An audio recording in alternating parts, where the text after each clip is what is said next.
इतना स्मरण करें कि जब अंतिम क्षण आवे तब भी भगवान का स्मरण बना रहे, ऐसी सततता निरंतरता बनी रहे। और अगर अंतिम समय में स्मृति नहीं हुई तो वो भक्ति भी साधन नहीं बन पाएगी। जीव अंतिम स्मृति के आधार पर पुनः संसार चक्कर में पड़ जाएगा। यम यम वापि स्मरण भावम त्यजन्ते कलेवरम। इसीलिए हमारे आचार्यों ने कहा, श्री कुलशेखर आलवार कहते हैं, हे भगवान, अंतिम समय में आपका स्मरण होना बड़ा कठिन है। प्राण प्रयाण समये कफवात पित्तैः कंठावरोधन विधौ स्मरणम कुतस्ते। कहाँ आपका स्मरण हो पाए। अद्यैव में विशतु मानस राजहंस, आज ही मेरा मानस राजहंस आपके चरणों में, चरण रूपी पिंजड़े में बद्ध हो जाए। क्योंकि अंतिम स्मृति बड़ी कठिन है। अभी हमारे इंद्रेश जी इसी विषय का स्मरण कर रहे थे कि श्री मलुक पीठाधीश्वर जी ने कहा किसी प्रसंग में कि अगर अंतिम स्मृति भक्त न कर पावे तो भगवान स्वयं कृपा करके उसका स्मरण कर लेते। स्वयं भगवान कहते हैं वराह पुराण में कि यदि वातादि दोषेन भक्ता माम च विस्मरेत अहम स्मरामि मद्भक्तम नयामि परमां गति। यदि मेरा भक्त मेरा स्मरण अंतिम समय में नहीं कर सकता तो मैं अपने भक्त का स्मरण कर लेता हूं, उसको परम गति प्रदान कर देता हूं। ये तो भगवान की कृपा से संभव है। ये भगवान के ऊपर निश्चित है। ठाकुर जी करेंगे तब होगा, उसमें हमारी जबरदस्ती नहीं चल सकती, क्योंकि भगवान स्वतंत्र हैं। परम स्वतंत्र न सिर पर कोई। वो हमारा स्मरण करें इसकी जोर जबरदस्ती हम नहीं कर सकते, ये उनके ऊपर निर्भर करता है। तब तो कहते फिर शरणागति कर लें। चौथा साधन बताया शरणागति। शरणागति करके हम आत्मसमर्पण कर दें। शरणागति में भगवान को ही साधन मान लें। शरणागति भी बड़ा ही गोपनीय तत्व है। वेदांत में भी शरणागति को गोपनीय ही रखा। भगवान रामानुजाचार्य तो कहीं भी श्री भाष्यादि ग्रंथों में शरणागति का स्पष्ट वर्णन नहीं करते, गोपनीय रखते। इसीलिए वेदांत देशिक स्वामी जी महाराज कहते हैं शारीरिके भी भाष्ये या गोपिता शरणागति। शारीरिके भाष्ये भी, श्री भाष्यादि ग्रंथों में भी जिस शरणागति को गोपनीय रखा, क्योंकि ये न्यास विद्या बड़ी गोपनीय विद्या है। न्यास विद्या है क्या, शरणागति क्या है? हम भगवान के सामने साष्टांग प्रणाम कर लें, पाहि नाथ के पाहि गुसाई भूतल पर लकुट की नाई, इतने मात्र से शरणागति हो गई। बोले ये तो दैहिक शरणागति, देह से हम शरणागत हो गए, साष्टांग प्रणाम कर ले। लेकिन मूलतः शरणागति तो ज्ञान रूपा ही है। और वो शरणागति क्या है? बोले तस्य वशीकरणम तत्शरणमित्येव। उन परमात्मा को वश में करने के लिए उनके शरण में चले जाना, शरणागति कर लेना। और वो शरणागति क्या है? बोले त्वं में उपायो भवेति मति ही शरणागति। भगवान आप ही मेरे उपाय हो, ये मति दृढ़ हो जाए, इसी का नाम शरणागति। भाष्यकार यही कहते हैं कि भगवान में हमारी मति दृढ़ हो जाए कि भगवान आप ही मेरे उद्धार के हेतु हो, मैं अपने लिए कुछ नहीं कर सकता। हम अपने कल्याण का कोई साधन नहीं कर सकते, हम असमर्थ हैं। आप ही उपाय हो। उपाय के रूप में और उपेय के रूप में, दोनों रूप में भगवान का वर्ण कर लेना, मानसिक रूप से अपने मन को, चित्त को, बुद्धि को इस विषय में दृढ़ कर लेना, यह शरणागति। लेकिन ये शरणागति भी सफल होगी कि नहीं, इसमें भी संदेह हो सकता है। भगवान श्री पिल्लई लोकाचार्य, जो तेंकड़ई परंपरा के परमाचार्य माने जाते हैं, जिन्होंने 18 रहस्य ग्रंथों का प्रणयन किया है, मुमुक्षुपड़ी, अर्चिरादि मार्गम, श्री वचन भूषणम इत्यादि उनके रहस्य ग्रंथ हैं। श्री लोकाचार्य स्वामी जी महाराज श्री वचन भूषण में कहते हैं कि शरणागति तो भगवत प्राप्ति का अमोघ साधन है, लेकिन उसमें भी समस्या इस बात की है कि वह भी भगवान के ऊपर निर्भर करता है। भगवान हमारी शरणागति को स्वीकार करें तब फिर समस्या खड़ी हो जाती है। वहां पर उदाहरण दिया है श्री लोकाचार्य स्वामी जी ने कि श्री भरत जी महाराज के अंदर सभी समीचीन दिव्य गुण विद्यमान थे। श्री भरत जी ने चित्रकूट में भगवान की शरणागति की, लेकिन भरत जी की शरणागति को भगवान ने स्वीकार नहीं किया। भरतस्य समीचीनमपि असमीचीन जातम, श्री लोकाचार्य स्वामी जी कहते हैं कि भरत जी के सारे समीचीन गुण भी भगवान को असमीचीन लगे और उनकी शरणागति को भगवान ने स्वीकार नहीं किया। इसका मतलब आप ये मत समझना कि भरत जी से ठाकुर जी का स्नेह नहीं है। ठाकुर जी का भरत जी का अपार स्नेह है और ठाकुर जी भरत जी के हृदय को समझते हैं, लेकिन समझाने के लिए श्री लोकाचार्य स्वामी जी कहते हैं कि जिस फल की प्राप्ति के लिए भगवान को अयोध्या लौटाकर ले जाने के लिए, जिस फल की प्राप्ति के लिए श्री भरत जी ने शरणागति की थी, वो शरणागति उनकी ठाकुर जी को स्वीकार्य नहीं हुई।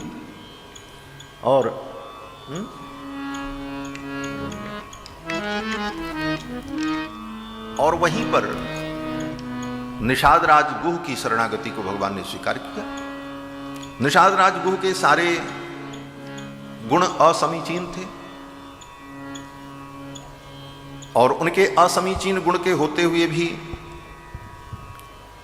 ठीक भगवान ने निषाद राज की शरणागति को स्वीकार कर लिया। क्या कारण था?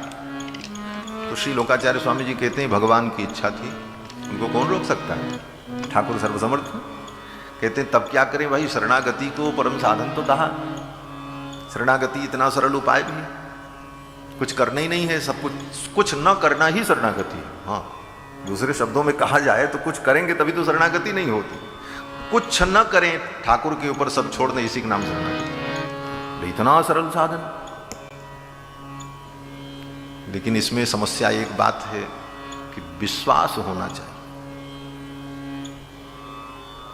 महाविश्वास पूर्वकम। आचार्य भरत मुनि कहते हैं कि भगवान की शरणागति में विश्वास नहीं, महाविश्वास की जरूरत पड़ती। महाविश्वास पूर्वकम तदेका प्रार्थना यांचा प्रपत्ति शरणागति, अनन्य साध्ये स्वाभीष्टे महाविश्वास पूर्वकम। महाविश्वास होना बड़ा कठिन है महाराज। हमारे पूज्य स्वामी जी महाराज कहा करते थे, श्री अयोध्यानाथ मंदिर पूज्य स्वामी जी महाराज जी ने तो खूब कथा सुनी है, सब शब्द उनको याद होगा। उन्हीं के शब्दों में मैं कहता हूँ, पूज्य स्वामी जी महाराज कहते थे कि दुर्भाग्य है जीव का कि रिक्शे वाले पर विश्वास हो जाता है, तांगे वाले पर विश्वास हो जाता है, और भगवान पर विश्वास नहीं। ये उनके शब्द। स्वामी जी कहते थे बिना विश्वास के तो तुम स्टेशन नहीं जा सकते। आप स्टेशन जाना हो, रिक्शे वाले को बुलाओ, तो विश्वास करके चुपचाप आप बैठ जाओ तो आप तो स्टेशन पहुंच जाओगे, संदेह नहीं। लेकिन आपने अगर विश्वास नहीं किया तो क्या प्रक्रिया होगी? बोले आप पहले उससे पूछोगे भाई तुमको रिक्शा चलाना आता कि नहीं आता? तो कहेगा हाँ साहब आता है। बोले सकुशल हमको स्टेशन तक पहुंचाओगे? तो बोले हाँ पहुंचाएंगे। बोले अच्छा ये बताओ स्टेशन का रास्ता तुमको मालूम है? बोले हाँ मालूम है। फिर भी व्यक्ति अगर विश्वास नहीं करता और बार बार पूछता ही भाई ये बताओ कि तुम मुझे सकुशल पहुंचा पाओगे, तो एक रिक्शा वाला भी क्या बोलेगा? यही बोलेगा साहब अगर आपको बैठना है तो आप बैठो, फालतू की बहस क्यों करते? वो भी चाहता है कि आप विश्वास करके बैठ जाओ तो मैं आपको पहुंचा दूं।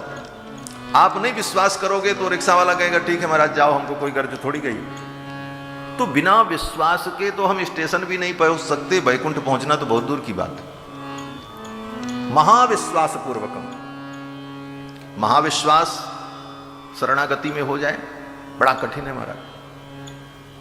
श्री भाष्य में भी भगवत पाद श्री रामानुजाचार्य जी ने जिस शरणागति को गोपनीय रखा, क्यों गोपनीय रखा? उसका कारण यही था। आचान पिल्लई आचार्य जो शरणागति के द्राविणी व्याख्याकार हैं, आचान पिल्लई आचार्य कहते हैं कि इसलिए शरणागति को श्री भाष्यकार ने श्री भाष्य में स्पष्ट नहीं किया कि श्री भाष्य को पढ़ने वाले तो जो लोग हों उनको तो वेद वेदांत का शास्त्रार्थ करना है। उनकी शरणागति में विश्वास, उनकी शरणागति में निष्ठा ही नहीं होगी, विश्वास ही नहीं है। इसलिए ऐसे लोगों के सामने शरणागति का वर्णन करना ही व्यर्थ है। क्यों? उन्होंने उदाहरण दिया आचान पिल्लई ने कि जैसे चांडाल को वेदोपदेश करना अनुचित है, व्यर्थ है, उसी प्रकार बाद वेदांत को पढ़ने वाले और सुनने वालों के बीच में शरणागति के रहस्य को बताना भी बेकार है। ऐसा वर्णन किया। तो ऐसे महापुरुष भगवान रामानुजाचार्य, उनकी ऐसी विशुद्ध परंपरा में, भगवान श्री रामानुजाचार्य जी की परंपरा में, गुरुदेव भगवान जिनका नाम भी श्री रामानुजाचार्य, उनकी स्मृति में, उनके वैकुंठ महोत्सव के उत्सव में हम सभी लोग भगवत चर्चा कर रहे हैं। तो साधन का हम वर्णन कर रहे थे कि कर्म, ज्ञान, भक्ति और शरणागति, ये चारों साधन कहीं न कहीं मोघ हो जाते हैं। तो अमोघ साधन क्या है? तो अंत में आचार्य जन वर्णन करते हैं कि आचार्य अभिमान, आचार्याभिमान एवोत्तारकः, आचार्याभिमान ही उद्धार का अंतिम साधन। क्यों बोले? शरणागति में तो परगत स्वीकार की अपेक्षा है। शरणागति में हम स्वगत स्वीकार, हमने शरणागति कर ली, लेकिन परगत स्वीकार हो तब ना भगवान स्वीकार करे। लेकिन आचार्याभिमान में आचार्य के प्रति हमारा अभिमान है, आचार्य के चरणों में हमारी निष्ठा है, तो यह निष्ठा ही हमारे उद्धार का साधन बन जाएगी। वे आचार्य भले हमको न स्वीकार करते हो, यह भी बात है। आचार्य निष्ठा में अगर आचार्य शिष्य को स्वीकार करते हैं, शिष्य आचार्य को नहीं स्वीकार करता है, तब भी शिष्य का कल्याण हो जाएगा।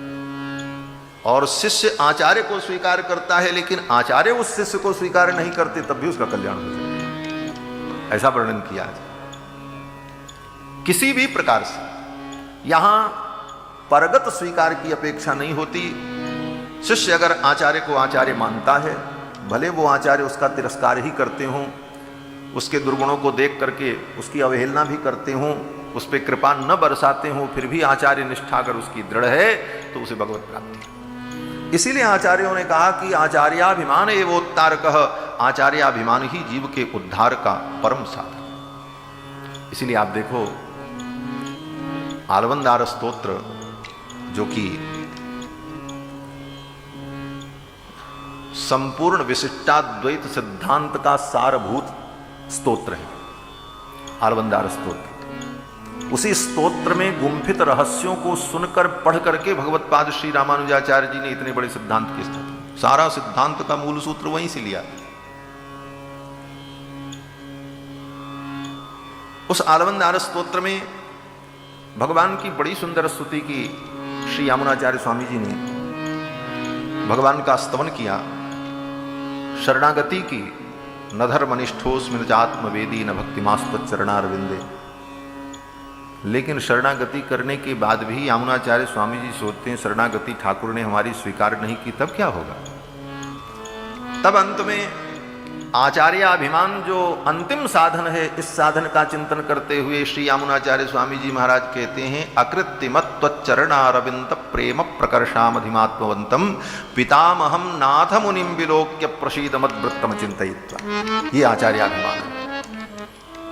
कहते हैं कि अकृत्रिमत्वच्चरणारविंद प्रेम प्रकर्षामधिमात्मवंतम, मेरी भक्ति तो आपके चरणों में कृत्रिम हो सकती, बनावटी हो सकती, लेकिन मेरे जो पितामह श्री नाथ मुनि स्वामी हैं, उनकी भक्ति तो स्वाभाविक है। अकृत्रिमत्वच्चरणारविंद प्रेम प्रकर्षामधिमात्मवंतम पितामहम नाथ मुनिम विलोक्य। उन पितामह श्री नाथ मुनि को आप देख लो, मैं उनका नाती हूं, उनका वंशज हूं, उनसे हमारा संबंध है।